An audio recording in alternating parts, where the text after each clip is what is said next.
গত ২০ মার্চ ঈদের দিন ফতুল্লা শিবু মার্কেট পশ্চিম লামাপাড়া এলাকায় সকাল ৭টার দিকে পরিবারের সকল সদস্য যখন ঘুমিয়ে তখনই প্রায় অর্ধ শতাধিক লোকের একটি দল রামদা, চাপাতি, লাঠিসোঁটা, রড ও হাতুড়ি নিয়ে ৭টি ঘরের দরজা, জানালা, দেয়াল ও আসবাবপত্র একে একে গুড়িয়ে দেয়। পানির মোটর, নগদ টাকা, স্বর্ণালংকার সহ মূল্যবান মালামাল লুট করে নিয়ে যায়।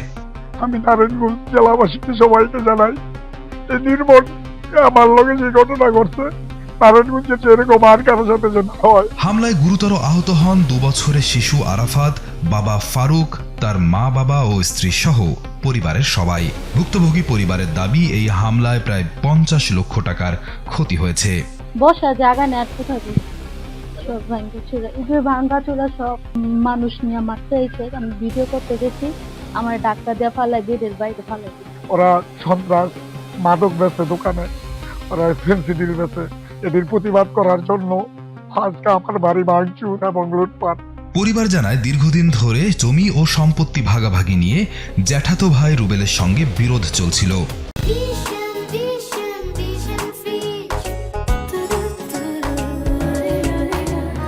এরই সুযোগে রুবেল পরিবারের কাছে ৫০ লাখ টাকা চাঁদা দাবি করে।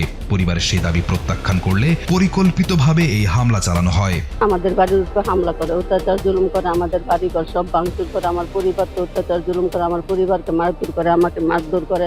আমরা আতঙ্কে আছি, আমাদের হুমকি দেয়। আমার একটাই চাওয়া, আমাদের যেন বিচার সুস্থ পাই। এই সকল সম্পদ আমার, তোর সম্পদ কেমনে? কারাগুলো কানার হোসেন, আর কারাগুলো আনিস মিয়া, আর গুলো ফেরুজা, আর গুলো রুবেল। গোপনে ধারণ করা ভিডিও ফুটেজে দেখা গেছে রুবেল, আনোয়ার হোসেন, ফিরোজা ও আনিস সহ আরো বহু লোক এই হামলায় সরাসরি অংশ নিয়েছে। স্থানীয়রা জানান, ৫ আগস্টের পর থেকে এই হামলাকারী বাহিনী একটি রাজনৈতিক দলের নাম ভাঙিয়ে সক্রিয় হয়ে উঠেছে।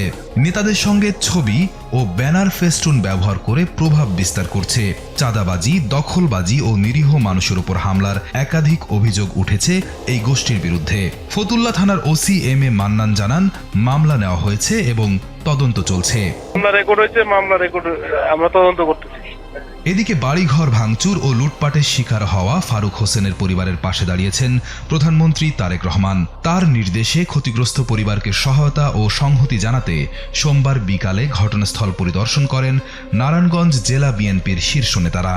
আমরা নারায়ণগঞ্জ জেলা বিএনপির পক্ষ থেকে, ফতুল্লা থানা বিএনপির পক্ষ থেকে এবং যেহেতু আমি জেলা পরিষদের প্রশাসক, আমি জেলা পরিষদের পক্ষ থেকেও তাদেরকে প্রধানমন্ত্রীর নির্দেশে এখানে আর্থিক অনুদান দিব, যাতে তারা এই যে ক্ষতিগ্রস্ত তাদের যে ঘর, এই ঘরটি আবার নতুন করে তারা মেরামত করতে পারে এবং বসবাসের উপযোগী করতে পারে। জেলা বিএনপির আহ্বায়ক ও জেলা পরিষদের প্রশাসক অধ্যাপক মামুন মাহমুদের নেতৃত্বে ফতুল্লা থানা বিএনপির নেতাদের একটি প্রতিনিধি দল ক্ষতিগ্রস্ত বাড়ি সরেজমিনে পরিদর্শন করেন।